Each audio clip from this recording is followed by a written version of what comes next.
అయ్యో మధ్యాహ్నం ఇంటికి లంచ్ వచ్చిన మీకు లైట్స్ ఆఫ్ చేయాలని తెలీదా? అసలు నేను ఇంటికి వస్తేగా లైట్లు ఆఫ్ చేయడానికి వేయడానికి. మీరు వేయకపోతే ఎవరేస్తారు? అదిగో ఉందిగా మీ అమ్మ.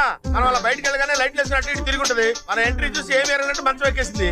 ఇది సామాన్యురాలు కాదు. పక్షవాతం వచ్చి మంచం మీద పడున్నాడు గురించి నోటుకొచ్చినట్టు మాట్లాడితే కళ్ళు పోతాయి. పోతే పైన ఏదో కళ్ళు. ఈ దేశ దొంగశాలు చూడలేక చేస్తున్నాను. మిమ్మల్ని అయినా నర్స్ లీవ్ లో ఉన్నప్పుడు మీ బోర్డు ఉద్యోగానికి లీవ్ పెట్టి ఇంట్లో ఉండి మా అమ్మని చూసుకోవచ్చుగా. హలో, శాలరీ తక్కువ కదా అనేంటి నోటికి ఇష్టం వచ్చినట్టు మాట్లాడుతున్నావు? Give respect and take respect. Owner of the house. మీరు కాదు నేను. తెలుసు, నిన్నే అన్నాను. దీనికేం తక్కువ లేదు. ఇంతకీ మా అమ్మ కాళ్ళకి రాయడానికి యూకలిప్టస్ ఆయిల్ తీసుకురమ్మని తీసుకొచ్చారా? ఏమే, యూకలిప్టస్ ఆయిల్ కొందామని సూపర్ మార్కెట్ కి వెళ్ళానే.